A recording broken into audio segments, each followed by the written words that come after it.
Boom. Yeah, we're live. Checks out. Hey, we don't usually have other podcasters come on here and actually do some podcasting with me. I'm usually the lone podcaster, but today I got my man Ryan Mohamed in. I've jumped in on one of his shows a couple times, just listening to it, checking out the comments. Love what they're doing. Wanted to get him on. What's up, bro? How are you? I'm doing amazing, man. Thank you so much for having me on. This is it's a pleasure to be on. I've followed your stuff on LinkedIn, and I'm happy for making this happen today. Dude, I'm glad we did. And one thing, like you're busy. You've been doing this. You've been using your vocal cords. You've been talking all day doing the podcast. And so, how's the day been? Yeah, I'm trying to save it up for a little bit later. But yeah, today's actually my third. This is my third one I'm doing for the day. But it's awesome. It's really cool to actually just not talk logistics with people, to actually connect with people one on one. So I'm looking forward to this. There's a connection that I'm looking forward to diving deep with you on this podcast today. So yeah, let's get to it, man. I think it's gonna be really really cool. Yeah, well, first of all, let's just kind of figure out where did you start in logistics because we don't know each other. We're meeting right now. This is the podcast. Like, when did you start in logistics? Kind of give me your origin story for logistics, then we'll jump into it. Yeah, of course. So I always believe that like logistics finds you. I went to college for accounting, and I did accounting in college, and then I did that for a couple of years, and then I was like, you know what, I kind of need a little change. So where I'm based in Toronto. I'm about 30 minutes out of the city. So what a dream of mine is that I always want to work downtown Toronto. Where all the Maple Leafs and the Raptors and all that fun stuff was. And I did that for 2 months working for a ticket broker. So like I believe in the States it's like SeatGeek or like Vivid Seats or Game Time or something like that. So I did that for a couple months, and then I wanted to come back home because my commute was about 2 hours each way. And I was like, you know what? As much as I'm working in the city and I love it, it's not beneficial to me. So I just started like honestly just spraying out my resume everywhere on Indeed, and I got a call back from this company, and it's a funny story that kind of happened because I got it, and then when I looked up the address, I couldn't find any information about it. And in the building, there's actually a Prime America office. And I don't know for you guys, but to us, Prime America is like a scam, right? Like we think it's like those retirement guys and things like that. So I declined the first interview. And then I waited a week, and then I reached back out again because something was telling me to kind of come into it. And then I met up with my boss at the time. I actually started in operations. So I started in operations for 2 years, learned about the industry because I didn't know anything about trucking at all. And then once I kind of saw the coin that was kind of being made as a sales rep, I was like, maybe I'll dabble in this. So I was cradle to the grave there. I did there for about 2 years. I went to another company. That was my second company. And now I'm at my third company, where we're basically an asset-based 3PL, a group of companies, and we're just killing it, just having so much fun. Awesome, dude. So, what are your day-to-day duties? Are you are you doing just sales, like an account manager type role, or what are you doing? Yeah, so I'm completely in sales. So what I do is just like manage my accounts, just basically talk to them. I got a team behind me who basically supports me, and they're an amazing team over there. So just strictly focus on sales, and that's why basically I'm a freight agent for them, right? So I went from a salaried rep over to a sales agent, so that's why I'm able to kind of do all these fun stuff, the podcast, and nobody kind of tell me anything. But I've been the freight agent, I want to say for about 4 or 5 months now, and being able to dabble and kind of do different things like the podcast we do every morning, and then sitting here with you right now. So as of right now, I'm doing sales and I'm being a freight agent for them.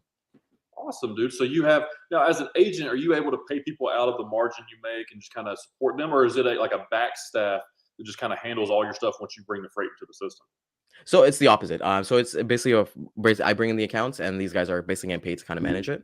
Okay. So nothing kind of comes out of my on my end because I know I've seen other places where it's like 70, 80%. We have a lower one, but it's with ops, right? So I'll be honest with you, like I don't really manage our day-to-days, the loads, and they come in, our team basically takes care of it, and like that. I just have the customer calls. I have the fun job, I get to talk to the Yeah. customers for the fun times and then through the bad times as well. But for the actual loads and things like that, I don't personally get involved in those.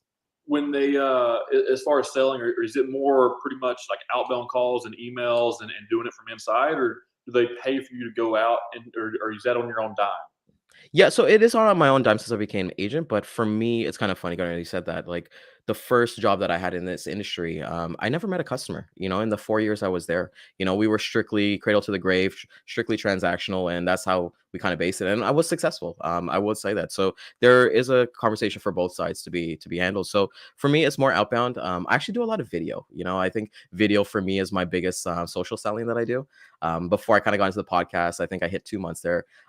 Like 6, 7 years ago, I had like a comedy YouTube channel with one of my best friends, and we had fun, and this is kind of like reigniting the passion. So COVID's really taught me throughout everything is that forget like the phone calls, forget the emails, things like that. Do some social selling because people want to connect one to one. Absolutely. Now, are you doing the videos like Are you recording yourself like a selfie video, throwing it to a DM, send it to them? Or are you doing like trying to get their cell phone number and doing it that way, like Grant Cardone style? Or are you just trying Yeah. to set up like Zoom type conferences? So I'll do all of the above, to be completely honest. So I know people, there's such a hit and miss between, hey, if you connect with somebody on LinkedIn, don't pitch slap them, right? But what I like to do is kind of just send them a video, say thank you for connecting, and just leave it at that. And then I'll probably reach out in like a week or two. For me, I like to basically, as you're kind of seeing right now, what I'm being recorded on, I have a DLSR. So what I'll do is that I'll just remote shoot. Just couple messages, find some articles, send that over to some value, and that's always usually my first and I want to say seventh touch is video, and I mix it in with some emails and some calls. But I like to basically put a face to the name, and that's really what's important to me. Well, you have fantastic video quality. So you said you've got the good camera, right? You've got like a hard camera next Yep. to your computer or whatever. So you've got a legit setup. I need to work on that. Sorry for everybody that he's showing me up right now. I'm on show. But he also has one, so don't act like he's not prepared. But yeah, so what type of camera? And this is selfish. What type of camera do you have that you're videoing on? Yeah, of course. So it's a Canon SL2. It's a Rebel. Funny story about that. My wife and I, we got married in 2019, and we hired the photography team. But my wife was like, "I want more pictures." My wife is like the photographer and the videographer of every single event that happens. So she always has those Facebook albums with everything. So she bought the camera, and she only bought it for the weddings and the reception, and then it was just packed away. So what I like about this camera is that it has the flip screen. So I'm able to kind of look and see. I'm not kind of going blindly anything like that. And I got a ring light behind it. Like, you know what? I was telling somebody today that for me, when it comes to like podcasting and like videos, I'm a big person who likes quality. I like to watch 1080p stuff. I like to watch like 4K stuff because I truly believe like, your stuff should look good, right? Like, as bad as it sounds, I'd rather the quality be better than the actual message because that's what's going to entice me, right? So if it's like a 2040 p, or if it doesn't look good, then it's like, okay, maybe I'll just listen to it instead. So I'm a big follower of like Think Media on YouTube. They give a lot of like helpful advice into doing this stuff. So within the 2 months that I've been doing this has been pretty cool to set up some actually pretty cool gear. Yeah, well, it looks fantastic. Do you do a lot of remote work from home? I'm assuming you are at the house when you do your job, right? Yeah, 100%. So the good thing, Gunner, is that I was hired to work out of home, period. Because if I was to commute to the office, it's about an hour and a half each way.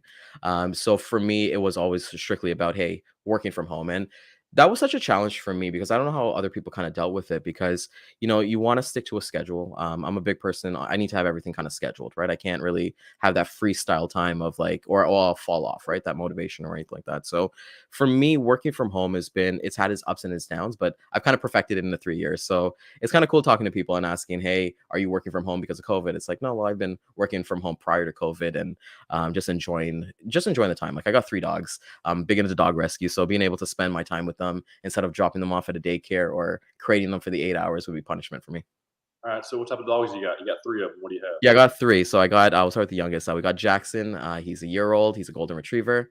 And then we got Vina. She is a Saint Bernadoodle, so Saint Bernard and a poodle mix. She's 2 years. And then we actually just recently rescued Millie, who's actually a Saint Bernadoodle as well. And unfortunately, we don't know how old she is because she came from a puppy mill. But 3 dogs is the max, my wife will say, and that's the city limits that we'll be able to have. So that's until maybe next time, Gunner, when you come on my show, then I might have 4 or 5. Do you have any dogs yourself? I have a 9-year-old Australian Shepherd. He was my gift when I graduated college, so I can keep up with how old he is and how old I'm getting based on how long I've been out of college, based on his age. But yeah, he's a great dog, man. He stays with my parents now. My parents are, they're right at 70, but he stays with them. So I always say he's taking care of my parents now. That's his job. And Australian Shepherds, they need a job like to have their purpose so that they don't get crazy. Dude, he's great. He's awesome. Like, he's the best untrained dog ever. Like, that's how I look at him. He does it all. So it's awesome. Well, it's awesome to hear because, like, you know what, like, even for me, like, that's why I love this industry, logistics. Logistics actually helped me get my first dog. Like, growing up, my parents are from the West Indies, so from Trinidad and Tobago, and dogs are kind of like seen like as outside dogs, right? So we got our first dog in 2018. He was like our best friend. My mom fell in love with him, and like even my mom has her own dog now. So it's Yeah. like kind of cool to see the evolution because they definitely didn't believe it, and I think they bring I was talking to another person today and they said they bring that like non-verbal affection and love. And like, as you said, like, you graduated out of college, that was kind of like your present, things like that. And it's just amazing to see the companionship that they bring. Yeah, I do. I'm a dog guy. I love dogs. I like all animals, but I'm definitely a dog guy. Yeah, Um, I feel like you there's have like the, hit or you have miss. the guitars behind you. What's that about? Yeah, so I play guitar. So I'm a big into music. I grew up playing music. I play guitar. To the actually, let me turn to this. You see that kind of like to Uh-huh. the other side of me? That's a drum. That's a two-way drum. It's called a dolak. And I'm playing music my whole life. And Gunnar, that's actually really helped me with like talking to people and not having like fright of anything because I performed in front of like quite a bit of people at like age like 10 or something like that, right? So I didn't have that like stage fright. So music for me has always been big. I love guitars. I love all kind of music. Like if you ask me what kind of genre of music you like, I thoroughly love everything. So it's kind of cool to kind of, and I always figured like, hey, let me put up the two guitars because it'll be a nice conversation piece. Yeah, no, it's awesome. I love the background type stuff. I played football, so I played in front of big crowds, but also do pro wrestling still. So like being in front of an audience, never like I love being in front of an audience. So like if I get to speak in front of people, sign me up. Like I love to do that. And a lot of people can't stand it. Like that's like some people's biggest fear. And I think if that is your biggest fear, a podcast is a good outlet because you can get some practice. Maybe you're not doing it in front of 1,000 eyes that see you, but 1,000 eyes might see it, and Yes. you at least get a little chance to speak to another person, and it takes out the weirdness of being face to face, right? Like it's still kind of weird, but it's not. There's a video, there's a screen here, so it's a little bit easier for some people to kind of get into podcasting if they're still nervous talking to people face to face. Would you agree with that?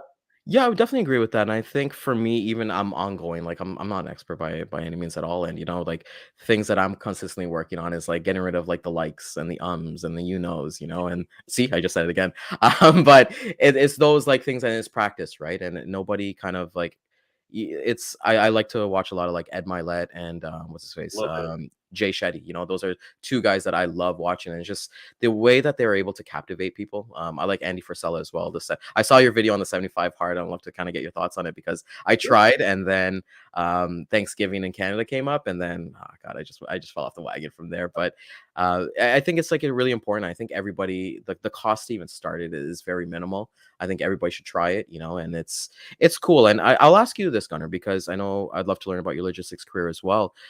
For me, doing this video has been these podcasts has been great because if I talk to a prospect and they're like, "Hey, I'm not interested," or reach out to me next month or like next year, or whatever, I'll just straight up just send them a link to the show and be like, "Okay, cool. Well, can you give me a little follow or a little subscribe?" Because we're talking about logistics challenges every day. I would love to kind of know, Gunnar, like how did you kind of yourself kind of get into logistics? What's your kind of story? Oh wow, man. So like I played college football. I was looking for a job. There was this brief time where I had a WWE tryout, so like pro wrestling, a tryout in June of 2014, but I graduated in December of 2013. I was originally supposed to have it in December of 2013. So as soon as I graduated, I was going to prep for it, go to it, and I was going to be a pro wrestler, right? So I broke my neck 3 times in college, and sounds a lot worse than what it is. C5, C6, hairline fractures, literally shut my arm off. So like I just couldn't use my arm, but it happened 3 times. And the last time it happened was my senior season. It shut off both my shoulders. I couldn't use them for a couple of weeks. So I went through spinal decompression treatment from December through May, and then had my tryout in June. Well, during that time, I didn't have a job. And this was the first time I'm no longer being paid by the college for my rent. Like I'm broke. I'm a broke college graduate at this time, and I couldn't get nobody to hire me because they'd look at these articles. And in town, it was hard not to know me because one, I play football for the university in our city. I was born and raised here. My sister's a Hall of Fame softball player from this area. Like I knew people in this area, but they also knew me, which was not good because in the papers it said I had a tryout in WWE in June. So nobody Mhm. wanted to hire me and train me for like a career, a big boy job is what I'd call it, because they knew I'd probably be leaving in June to go do this tryout. Well, I walked in to see a couple of my buddies that I played football with in college. They're like, "Hey, come by the office real quick at this company we're at, and then we'll go grab lunch." So I go over there straight after training. I'm sweaty in a tank top, long hair at the time, like completely not this guy. And it was my old quarterback, my old roommate, my defensive lineman, Nick Davison. And I walk in, they said, "Hey, you know the owner?" And I was like, "No, I don't." So I walk in. The president of the company is the dad of one of my former teammates in high school. And I Wow. love this guy. Like I'd always known this guy. He's like, "Dude, what are you doing here?" And I was like, "I'm seeing my boys." He's like, "Well, do you want a job?" And I was like, "What is the job?" He goes, "It's logistics." I go, "What is logistics?" He goes, "You'll be all right." That's pretty much how it happened. And I go, "Well, I got this tryout in Orlando. I'm going down there tomorrow." He goes, "Well, you've got a job when you get back if you want." That's And he goes, "Listen, if you need to take time off or whatever, you've got a job. Just come here and you've got an opportunity. But because I told him about how all these people not wanting to hire me and all this stuff because of whatever, right? Of fear of leaving or fear of putting money into me and me going to a different career. He goes, no, I want you to do that. I want you to come here and make it pro wrestling. I want to support you. Think of this almost as like a sponsorship, but like, I want to pay you to learn this as well. Jumped into logistics June of 2014, started doing pro wrestling in 2014. Parallel careers pretty much. It was pro wrestling A, logistics B. But this whole time I was learning a career in something that I didn't even know was going to be so fruitful in the long game. And then I busted my knee out in 2019, kind of quit wrestling for a little bit. It was 2018, 2019, but I was also getting towards the top of my pro wrestling career as well. Like I was starting to get magazines. I was starting to get my name out there. I felt like I was close. Maybe I wasn't, but I felt like I was close. And then I, kind of got depressed a little bit. I'm at home, never around. And I was like, you know what? I'm going all in on logistics. This is about the same time I met my fiance. And I just kind of went all in logistics and the sales and all that stuff. And here we are. That's my logistics career. But I fell into logistics by literally not even knowing what logistics was. And when I accepted the job, like day one, I had zero clue what I was doing. Nice. I was in track and trace. I called a driver and he said, hey man, I'm about to go into detention. How are we going to do this? This is my answer. I go, hang on a second. Hey, I got a truck driver. I think he's in trouble because he's going into detention. There's like, yeah, we'll pay him. I was like, no, but he's in trouble, like at a school. I think he's going into I thought detention meant like detention from school. Like that's how dumb I was when I started out logistics. But yeah, I started at the very bottom, track and trace, and just kind of worked my way up through over the years. And there's a bunch of connections that I've made, and I've learned a lot in logistics. But that's my story, man. Like I literally had zero clue about it, and I fell into it on accident. And I love that. These are the best stories because, like I was kind of taking a look at this. I like to kind of see like the colleges and universities, the courses that they're doing. And like now they're doing these, like they're having these supply chain courses and how to become a logistics professional. And it's like, this industry is so amazing. And, like, as you kind of talked about your pro career, I think I was doing some research on you and I saw that I think you were the WWW heavyweight champion for over like 200 days. Right. So I do want to talk about that because like I'm a huge wrestling fan and that's actually what attracted me to this. Like I love wrestling, whether it be indie wrestling, AEW, WWE, like I make sure to follow that stuff. And that's been something that I've always loved as a kid. My parents have always allowed me to watch wrestling, even though Monday Night Raw would come on at 10 p.m. at night in Canada. And I got to go to school for like 6-7 o'clock in the morning next morning. But I love that you've had that career because you're able to kind of work on like your persona and things like that. And I tell people this all the time, you can be that genuine person when you talk to somebody on the phone and having these emails and so on. But I feel like with logistics and anything else, you got to kind of be yourself a little bit 10 times more, a little amplified up just because nobody wants to talk to a robot. These shipping managers, I know you had John Brewer on the show a couple months ago, and they don't want to hear the same thing, like, do you have I have trucks in your area, I don't want to do those things. So how did wrestling for you, what was like the biggest kind of takeaway lesson that you kind of learned from wrestling and kind of transition that into logistics? I keep telling people this, and it's really like, so when you, as an independent, this could be a 3-hour podcast. So, so like as an independent wrestler, and I know since you say you follow it, this, you don't make money based off your booking fee. You make money based off of your hustle, and your hustle is your merchandise. Yep. Everybody's going to have a merch table. They're going to have shirts. They're going to have hats, wristbands, whatever it might be. And throughout that, you've got to be able to connect with the fans, whether you're a good guy or whether you're a bad guy. You got to be able to connect with the fans. So the first thing you have to do is make somebody feel something.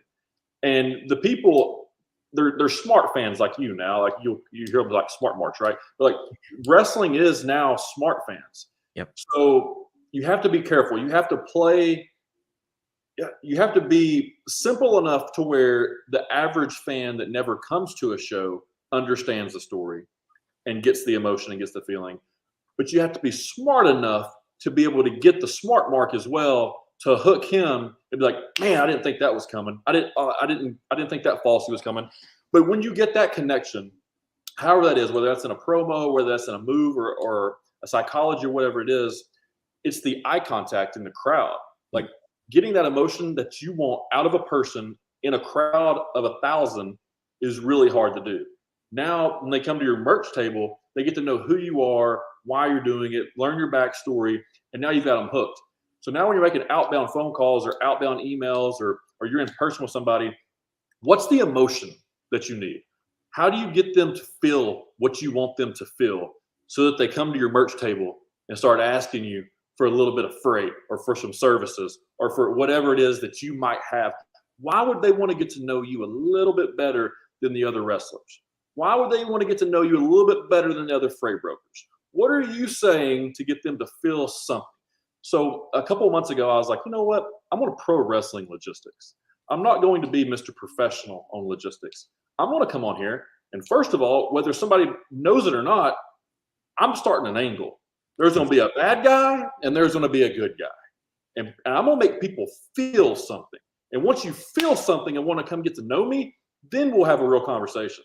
But dude, honestly, it's worked. Like, all you have to have is a little bit of controversy. Whichever side if you want to throw something on the left side or the right side, not just politics, but like left side or right side, there's a whole other side that wants to be with you or without you. So whatever it is you got to do, you just got to say something. I think the biggest thing for people is there's so many people in logistics that have personality, have charisma, have the it factor, and have good opinions and thoughts and ideas and systems and practices and whatever it might be. They don't say it. Yeah. They're never going to be known. They're never going to be heard. And their idea is just going to die in a graveyard. I don't know everything. I damn sure don't know everything. But I will tell you what I think I know. And there's people that will agree and people that will disagree. And then I can take those opinions and then I can go from there. And I can go to the next person. Maybe I can educate myself and say it in a better way. Or maybe I can just be like, you know what? I was wrong. I'm the first to admit, like, I shouldn't have said that. I'm wrong. I'll back off. That's my bad. Like, I'm not afraid to admit when I'm wrong. And I think that's the biggest thing. Like, don't get in an echo chamber. Don't get around people that just want to hear what you have to say. Get around people that don't want to hear what you have to say and learn from them as well. So I don't know what pro wrestling has taught me necessarily in logistics, but like as far as pro wrestling, podcasting, and logistics, the combination of being able to cut promos in front of thousands of people and getting that instant gratification is this was good, this was bad, based off of I'm a heel, I need them to boo or hate me. Okay, they booed and hate me. I did a good job. Or I'm a baby face. I need them to cheer and want to get behind me. Okay, I hear them cheering. I got it. Same thing in sales. Like, what reaction do you want from the people when you're talking to them? Do you want them to be like, yeah, well, we don't deal with that. We don't deal with brokers. That's right. Bye. No. What's the feeling? What can you say? Do you need to say it loudly? Do you need to say it softly? Do you need to how do you need to go? Like, you need to figure out what your gimmick's going to be. And it's people get so weird when you say gimmick. They're like, I don't want to be a gimmick. Yeah. You are a gimmick. Yep. Whatever your brand is, whatever you're putting out to the world, that's your gimmick. Whether that gimmick is really you or whether that gimmick is something you want people to think you are, everyone's got a gimmick. We just need to accept it and go with it. So I don't know if that answered your question. That's a tough question, but that's kind of what I've been able to take and pull from different things and put into logistics. End of the day, I'm authentically, unapologetically me. And if you don't like that, cool. If you do like that, awesome. We're gonna be best friends. But either way, I can get along with anybody, man. Yeah, and you're so right by saying like people don't understand that and they don't get that, right? Because some people stick in limbo. And even you look at LinkedIn as kind of being a social media website, everyone's kind of like celebrating the wins, kind of everybody kind of amplifying everything. And it's like, you know what, share whatever you just never know. And you're so like one thing that I smiled when you were talking about you got to connect with the smarks and like the people who are not fans. Like I drag my wife to these events. She does not like wrestling, but she's with me there, and we'll go to this indie show. One of the ones we go to is Greektown Wrestling in Toronto, and the same thing like you said, like these guys will literally be sweating, like they've worked a 10-15 minute match. It's been pretty grueling, and then they'll go and sell their merch. That's where everything's there, their autographs, getting a picture, and just having that like that one-to-one experience. Not that like it was kind of cool because last month or so we went to AEW, and obviously that's amplified, right? Like that's the major leagues, and then we went to an indie event the next day, and it was like just night and day to kind of see the difference there. But it's really cool that you actually said that, because I think in logistics you do have to have a gimmick. I don't care what anybody says. Just like you kind of said, you got to kind of know what you're doing. And I don't like the whole freestyle thing. I know there's kind of debates like I'm not a script guy. Whatever I kind of tell you, I kind of tell you. That's the conversation. And hey, if you don't like me, you don't like me, and it is what it is. And I like to think that it's pretty hard not to like me. Like I'm pretty pleasant person. But with that being said, I'm just not going to be for everybody, right? There's a reason why like I got dumped so many times, and I'm with my wife, and this is going to last forever. But at the end of the day, I want to work with people, and Gunnar, when it comes down to logistics too, like I kind of said, like, hey, I'm a big dog person. I work in dog rescue on the side, and that's my passion. I bring that to like when I'm talking to customers because I work in the pet industry. I can talk to them, like some of my favorite clients is the stuff that I give to my dogs, and I can vouch for that. And I think that's what's missing because everybody, I'm not sure if I can say this, but everybody goes after the Walmarts when they first come in. They go after the big guys, and it's just like those are rate droppers. You're not really going to make an impact. And it's the people, it's the shipping company that's like 5-10 minutes away from you that you've driven a million times throughout your childhood. Why not call them up, have that conversation? Who are you guys using? You can actually get in your car and go visit them, right? And I think you want to be authentic, like as you kind of said, and just understand that things aren't going to always go your way, but bounce back from that. Like Gunnar, I will tell you this, like you would have liked to win every single wrestling match that you had, but hey man, you got to lose, you got to go from there. Yeah, absolutely. And being able to do the job too. Like that's Yeah. one thing I've learned. Like, like a lot of there for a while, especially in Georgia, I mean, I was the guy. Like I was the guy that they strapped the rocket to his back and I was the guy they were pushing. So I didn't lose really for like 2 years. I had the belts, like you said, 200 some days. Like I was the bad guy. They had all the good guys coming in from all the other territories, right? They were all coming to get me. But that also made me the wrestler I was supposed to be because I wasn't ready. I wasn't ready to be the guy. I looked like I was ready to be the guy, former college football player, getting recruited by WWE. I had the name, I had the look. I didn't have the skills yet, the psychology. So what they do is go around, grab all the really good guys, make them baby faces, bring them in, and they work me. Mhm. So my training was in the ring. I think a lot of the training and logistics is in the fire. Like you just got to get thrown into the water. Yes, there's good training courses, and yes, you can study up and learn the different small skills within logistics. At the end of the day, you got to pick up the phone. You got to talk to truck drivers. You got to talk to shippers. You got to understand problems. You got to solve problems by understanding what the drivers are experiencing and match the two up. That's the logistics, right? We're just the middleman for the most part, unless you have a big asset company, and then it's a completely different game. But in the brokerage game, you're just our VP of Ops says all the time, we are connectors. We connect A and we connect B. Like that's all we do. We're the middleman. So, and he always goes into the biblical spiel, like connecting's been around since the beginning of time, right? But it's true. We are the connectors. There's always been a broker, and we just happen to find ourselves in the logistics game.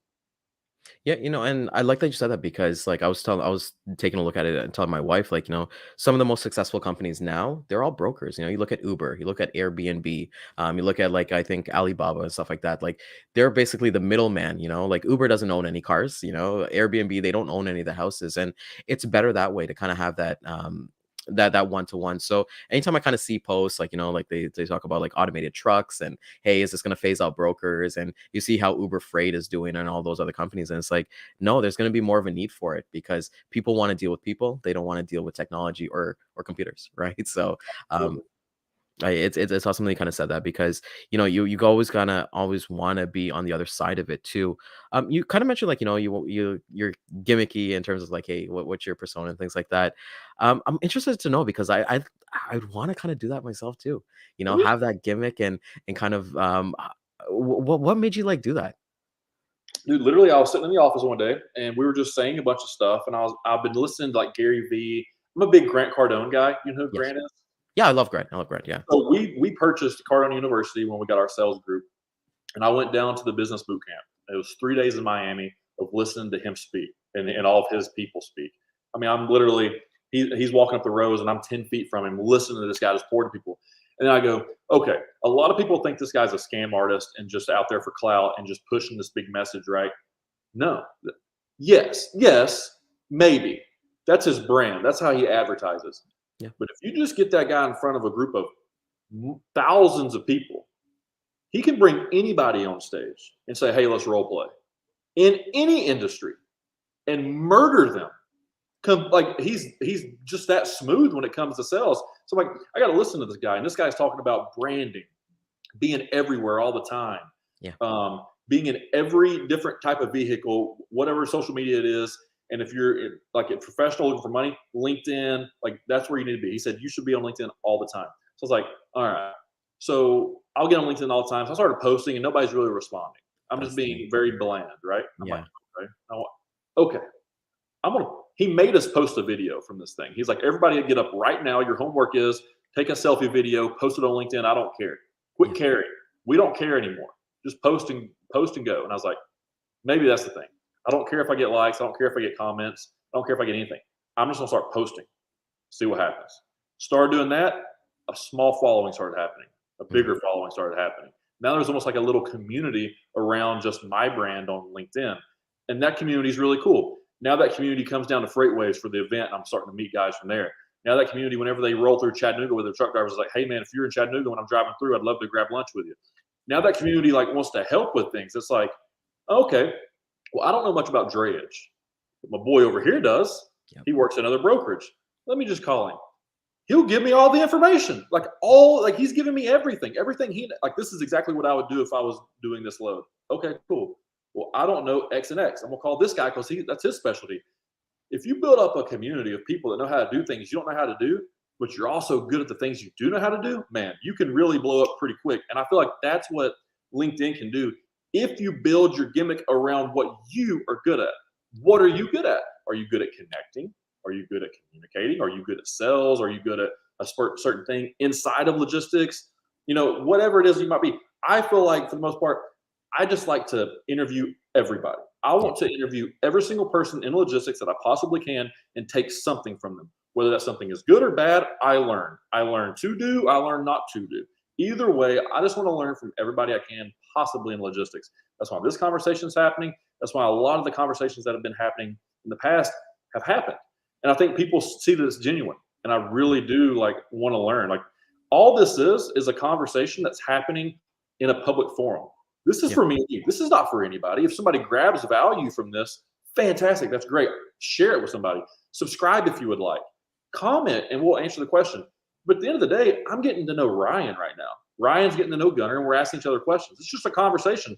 What's crazy, people love listening to other people's conversations because they're nosy. That's what it is. And that's why podcasting is so successful. Yeah, I love that you said that because it's so right, because it's just we're having a conversation. And think about it, Gunner. You're in Tennessee, I'm in Toronto, right? Like, what opportunities would you and I ever get to have a You're in conversation? Canada. You're Yeah. in Canada, bro. Right? Exactly. How cool is this? This is amazing. It's amazing to see because we're able to have these conversations. And I'm the same way too with how we have our podcast. Is I want to learn, and be a student, to continuously always be a student of the game has been so much fun to me, because this industry changes so much. Like, with our episode that we had this morning, we had we had a guest, and he's old like the other podcast host, and they're talking about the days that they had to check in 25 years ago, and I'm like, you guys could be like my dad. These guys are talking, they started in the 80s and I was born in 1988. But with that being said, you just able to learn the progression of what they're seeing as in technology. And even with you having the gimmicks and things like that, it's that's what I've learned.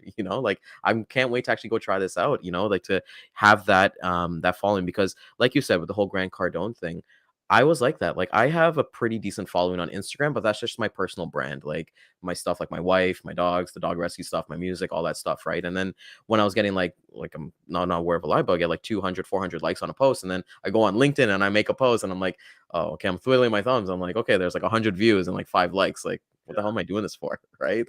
You kind of get a little bit sidetracked. But I think LinkedIn is a great resource to use. And like you said, just using all those channels, because I came across your post. We didn't know each other, but I came across your post because somebody in my network liked one of your posts. And then I was like, ooh, wrestler. Okay, that's an automatic follow for me.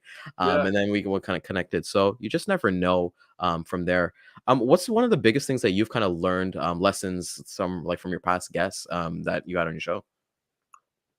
Man, that's a great question. And I would have to actually go back and put some thought to that and write it down and figure that out. One of the biggest things, I guess, dude, I think you just stumped me. That's a fantastic question. But I think one of the biggest things is just the different ways that people communicate.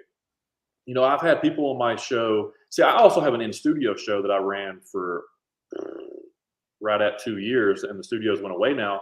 But if it was people in Chattanooga, the original show was Chat with Gunner, CHATT with Gunner, meaning Chattanooga with Gunner. My goal was to be the Joe Rogan of Chattanooga, bring in business owners, bring in athletes, bring in people that have done great things from Chattanooga to the show in studio. Then COVID happened because I started in January 2020. So, but we kept doing the studio show. So that was good for me to get in person kind of training, dealing with people, shaking hands that I didn't really know. I just had a social connection with, having those conversations. But then when it went to Zoom, it went to more, okay, I want to go to logistics because I feel like I can learn from other people's experiences in logistics and maybe not replicate it, or replicate it if it was something good. And then it turned into this, like understanding the people inside of logistics and which people are successful and which people are not. Like the people that are the CEOs and the founders and the presidents, what are their attributes, and what are the people that are more so, just reps or inside the business? Because I want to talk to all of them. Yeah. Just because you don't own a company doesn't mean I don't want to talk to you. If you're in track and trace, let's talk. Let's chat it up. So I don't necessarily know that I've learned a specific thing from a certain individual. Mm. It's more so the different types of people that find certain positions and why. Like I can kind of tell you, like, okay, that person will probably be a CEO sometime, or that person's probably going to end up, they're probably just going to ever be a sales rep, or that person's probably not going to stay in logistics just based off. It's gave me an idea of like reading behaviors, reading personality types. Maybe. Do you know what the DISC personality assessment is? No, I haven't come across it. No.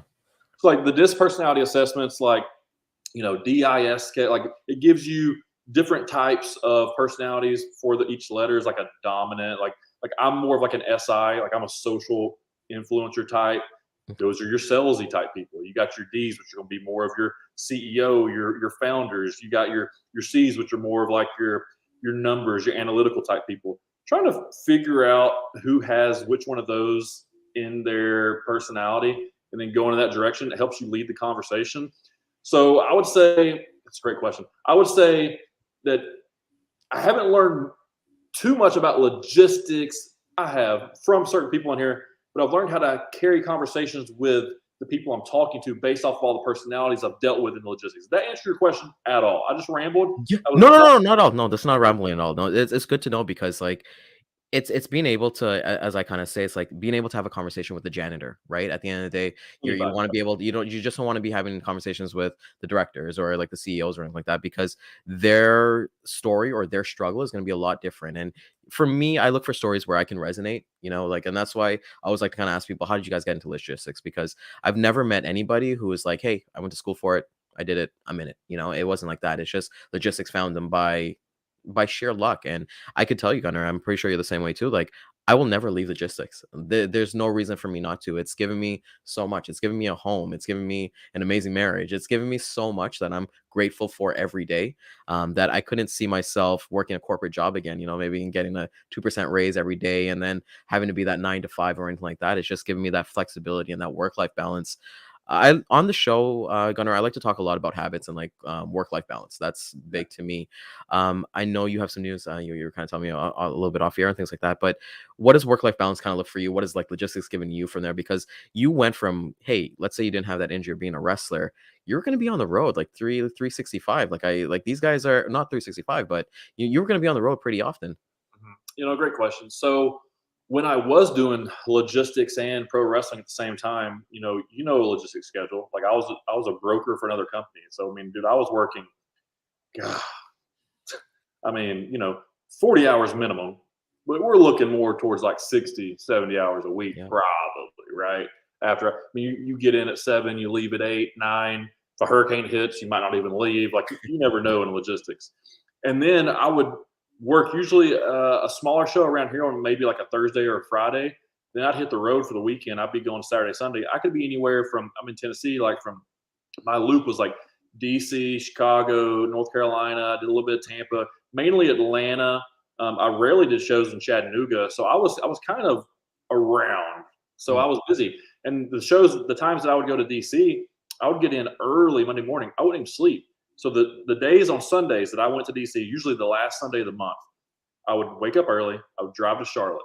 I'm sorry, not DC, but Charlotte. I would drive to Charlotte. I got my whole thing messed up. I'd fly to DC, rent a car, drive to Charlotte. I'd do a show in DC on Saturday. I'd do a show at noon in Charlotte. And then by the time I got home, 1, 2 o'clock in the morning, I might sleep for a couple hours. I'm back at the office first thing in the morning on Monday, 6 a.m., 7 a.m. Crazy. This is all I got to work out because you got to stay in shape. I wasn't like he's a wrestler. I was a big, powerful guy. So like I had to stay in shape to make that look a certain way. So I had to carry a certain weight, had to eat in a certain way, had to train a certain way. And that's a whole different schedule. Now at this time I didn't have, a girlfriend or fiance. I didn't have, a kid. I just had to work and wrestle. So when I hurt my knee and I meet my fiance and, kids in my life, like that changes a lot of things. So I'm not really willing to be on the road 365 days a year. But I promise you, man, from 2016 to 2018, your boy was running thin. Like I was, it was tough because I wasn't making any money doing wrestling. I made enough money in my merchandise to like pay for gas to get to and from, or pay for airplane tickets or whatever it might be, or hotels or whatever it might be. I didn't really travel with any of the boys. I was kind of off to myself, doing my own thing. So I'd travel by myself or with my dad. He'd come with me sometimes. And then, the money I was making in the logistics was going straight into wrestling. But also at that time, I was partying a lot. I was trying to be social, trying to keep my friends, and then working out and supplements. So like I wasn't making any money. I was spending the money that I was making. And, it was all for clout at the end of the day, trying to make it to WWE. And if I'd have made it to WWE, now I got to pick up and move to Orlando, go to NXT, do the whole thing, making about the same amount of money that I would be making, except now it's just purely wrestling. And, that was the dream up until when I met my fiance, and I was like, you know what, that's no longer the dream. Like, even if I was to get signed right now, and this is not me just saying this, I would turn it down because that's not the type of life that I want right now. Like, my life is here in Chattanooga. My life is, with my family, and just wrestling would be able to pull me away from it. So I'm glad that it kind of didn't work out. I think, things do work out for a reason. I'm not saying that because I failed. I still wrestle, man. I still do it once a month for the little man, for my kid, like, because I'm his number one favorite wrestler. He's my biggest fan. Like, that's bigger than anything that WWE could have given me. Like, I'm living my pro wrestling dream right now through him because he's so into it. And it's so hard to find that passionate wrestling fan. And once you do, if you can make them feel something, it's great. What's crazy, I got better when I started performing for him because I stopped overcomplicating things. Like, my promos got simpler, my moves got simpler, my psychology got simpler. Because after the match, I wanted to talk to him about it. Hey, man, do you like this? He's like, yeah, but do this, this, and this. When I started wrestling for a 6-year-old, I got better as a professional wrestler. So what's that say for pro wrestling? It just needs to be more simple. Yeah. Dumb it down a little bit. But that's it, man. I don't know if I can do the wrestling thing anymore. That's a tough schedule for those boys, being on the road all the time. It's a crazy schedule, and that was the main reason why Goldberg came back into WWE, because of his son. His son never saw him wrestle because that was the WCW days, and he probably wasn't even born when he was a baby. And he's like, you know what, his last run, regardless of whatever you think about it, but his last run was really for his kid, and that's why he always brought his son into the ring and all that stuff. So my moves, I do the spear, I do the jackhammer. Oh, you do? So my thing is, I do a move from every former professional football player or college football player that made it to WWE in honor of the football players that transitioned into wrestling. So I at least do one move of each of those guys. What do you do? Oh, I'm gonna put you on the spot here. What do you do for The Rock? Because he came from Miami. I also do a spine buster. You do the spine buster. So the spine buster I do for him because, like, you've got your Arn Anderson spine buster. You got the one where you turn, and that's like known as the spine buster. Well, my favorite spine buster is the one where they go to shoot you off the ropes, do the do-si-do, come back under, shoot them back to you, and hit them with a Rock spine buster with the little fancy knee flip there. And then you come up and you got the people's elbow, right? That's usually what he'd do. So instead of doing the people's elbow after the spine buster, I set up for the spear. Spear, jackhammer. And then you got Rock and Goldberg right there. I do a lot of overhead bellies, German suplexes because of Brock. I don't claim Brock as a football player, but he definitely is one because he played at Minnesota there for a short, little brief time. I do the flying my comeback gimmick when I'm a babyface is the clothesline, duck a line, flying shoulder tackle from the Ultimate Warrior. I love that. I'm a big wrestling nerd, dude. At the end of the day, that's awesome. So, but that's the things I like and the things I enjoy, and I try to honor those guys by doing it, not necessarily steal the moves from those guys. I'm not trying to. You can't steal a move in pro wrestling because all the guys have done it. Every move has been done. They just name it different things. Yeah, straight up. I'm trying to honor guys who have done things that I've done, and it just makes sense in my regard. No, it's cool to see, and I caught a couple matches, and it's awesome. It goes fluid, like how you wrestle, and like you're not calling spot for spot. You're not trying to get to your spot. You're trying to make the other person look good as well. And I think that's what people in logistics need as well. It's just not about just making yourself look good. You got to make your customers look good. You got to make your carriers look good. And even still, if the customers are not the ones that are going to work with you, don't leave a bad taste in the mouth that the next person who calls and be like, oh, I effing hate brokers or anything like that, right? So Sure. you want to set everybody up as good for that. And Wait, I last love for you I though, love I got a question for you though. yeah. In logistics, if you had to give somebody some advice in logistics, what would you give them? Like somebody starting out, what's the first advice you'd give those people? Yeah, you know what? The best advice I always tell people is if you're starting with a company, so you're not starting by yourself and you're working in an office, find the top performer and shadow them. And the reason why I say that is that there hasn't been any top performer that I've met at a company who wasn't willing to take me under the wing, give me their knowledge. They like it. I've never come across to be honest, I've never come across any snobs or jerkbags or anything like that. Everyone's willing to pass on their knowledge because we get so much in our head that we think, oh my God, everything's competition, like, or if like you were saying before, where I didn't know Dre, I'm not going to learn about it. Your buddy could have been like, oh, no, he's trying to get my Dre customers. I'm not going to share that. Right. But when it's a collaborative effort, I would definitely say that find the top performer, see how they move, see what they do, and just copy it. And as we're talking about like wrestling, copy moves and things like that, do it. And then you'll find your voice in it. You'll definitely find your own thing.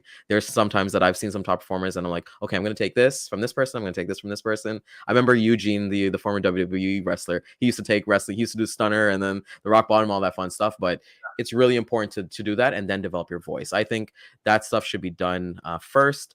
My next piece of advice is start in ops. You started as a track and trace guy. Start in ops, man. Like learn the industry. Learn what trucking is. Learn how many pallets go in a truck. Learn what open deck is. Learn what detention is, as you were talking about earlier before. And then go into sales. Yeah. Because I'll tell you this, Gunnar. If when I did my interview, and this is kind of cool because I had two choices at that point. My boss asked me, "Hey, do you want to go into sales or do you want to go into operations?" Had I said sales, I wouldn't have lasted, to be completely honest. Sure. Yeah, being a greenhorn, getting into sales and logistics is tough because, I mean, what's the number one objection you're always going to hear if you're not at an asset company? You got assets? No, all right, we're not dealing with brokers. Yeah. It's so easy to continue that conversation. Just most people don't know how to. Yes. And you can't do it forcefully or by calling them out for saying it. You just got to ask us. It's free. Ask them a question. Why? Why do you not use brokers? Why do you only use ask simple questions? Be curious. Be a kid. If you just treat people like they're human, I try to treat everybody as if they're in diapers and they're babies. Everybody was a baby at one time, right? Everybody was a cute little baby. Why can't we just treat everyone like that as humans? Like if they tell you something, don't get upset because they tell you something you don't want to hear. Ask them why. If they get upset because you ask them why, apologize. Say I didn't mean to offend you. Just go away. Maybe ask them another day. But just ask people why and understand why they say certain things or think certain things. And maybe throughout that question, they will understand why they shouldn't just think that way. And maybe you can start working through a solution with them. But it's just extending conversations. That's the biggest thing that I've learned in this, whether it be logistics, relationships, or anything. Just extend conversations so that you can find common ground. You might not agree, you might disagree on everything, but you can find a little bit of common ground, and then you can start building rapport, whether that works as a customer, shipper, broker relationship, or you just find a friend. You know, people I've asked to be customers, and we just start doing a podcast. Thank you. Like, that's my final card. Like, say, I'm calling you as a customer. You're no. I'm like, all right, man, cool. Well, listen, we've talked quite a bit. You've obviously told me no several times. That's cool. You listen to podcasts at all? Yeah, I'm out every now and then. Cool. I've got one. Would you like to be a guest? You've been in logistics now for 15, 20 years. I'd love to pick your brain and to kind of share some of that value on the show. Would you be interested in that? Yeah, man, sure. Send them over an invite. Boom. They're probably going to accept it. Now you become a person of value to that person. Now you become a platform. And they're probably willing to talk a little business with you later. It's happened for me. I'm sure it's happened for you. I'm sure it could happen for other people if they would just use it. And maybe it's not podcasting. Maybe it's, hey, do you want to come to a pro wrestling show? Hey, do you want to come watch my music event? Hey, do you want to come? Whatever it is. It doesn't all have to be work. It can be other things, and then you can get to work eventually. Yeah, and that's what I kind of always say is, you get relationships first, and that's exactly what it is. Because like even for me, my first conversation I have somebody cold calling like that, I'm not talking about freight. Everybody's got freight. Like Gunner, let me tell you the honest truth about our industry. Like we're all using the same trucks, we're all using the same carriers, we're all using the same stuff. So what's gonna make you better than me? It's gonna be who I am as a person. I'm gonna be there. Am I gonna pick up the phone at 12 o'clock at night? Like. Hey, I'll say this too. Maybe no, maybe I'll be sleeping, but at the end of the day, I will get to it and make sure that there's a resolution. So you build that track record from being a person of value, like as you kind of said, and you show by reliability. And there's so many times I've had conversation. How many times have you had a conversation where like, oh my god, I friggin' killed this conversation. They're gonna be sending me freight. We're boom, boom, boom. We're gonna be good, and then nothing comes. They're like, okay, let's wait for RFP or wait for something. And you're like, but we had an amazing conversation. But it's like it's not that. So it's ongoing. Like you think about it, like I said, being a baby. And I love that you said that because I was at our I'm Hindu and we were at our temple on Sunday, and like our preacher was saying, like bring kids like to the temple from when they're a baby, even if they're crying or they're running around or they're doing that stuff, this is where they need to be, like let them be curious. Let them, I don't know if you're versed in Hinduism, but like we have gods who have like elephant faces and like monkeys, and they'll be like, Yeah, okay, what the hell is that? But let them be curious. And I feel like that's what's missing from us. We don't need to be robotic. We don't need to ask the same questions that a million people asked before. And I yeah, like what you said there because I use that strategy of asking people to come on the podcast because, hey, I don't do LTL, but hey, I can find you somebody who will do LTL. I don't do drayage. I'll find you somebody to do it. Like I don't claim to be the best baker in Toronto, but I'll find you the best baker in Toronto. yeah. So it's about connecting people. No, I love that, man. And dude, hey, thank you so much for coming on the show. I know you're busy. I know I got to jump to a couple things. This is probably the longest, literally the longest live episode we've done on the Chat with Gunner podcast on LinkedIn, but I loved it. I wish we could go longer, dude. Thank you so much for coming on to the show. No, thank you. Thank you so much for having me, Gunner. I'm looking forward to having you on our show, and then I'll definitely collecting more. So thank you guys, and yeah, hope to do it again. Hey, where can everybody find you, real quick? Plug all your stuff. Of course, on LinkedIn, we got a podcast called Sales Chatter. We go live every morning at 9 a.m. We hit the replay at 12 p.m. and 3 p.m. Eastern time, Monday to Friday. You can find me, Ryan Mohamed, on LinkedIn. If you want to follow me on Instagram, it's Mohampton, Mohampton. That's more of my personal side, but definitely check out both of those channels, and hopefully you like some content on there. Right. Stay safe up there in Canada. Is it cold up there right now? Brother, it's cold. Today we got cold. Our mud is frozen and everything like that. So we're not looking forward to this. Well, hey, let's stay in touch. Let's get you back on the show here soon. I can't wait to do yours. All right, awesome. Take care, Gunner. Thanks, everybody.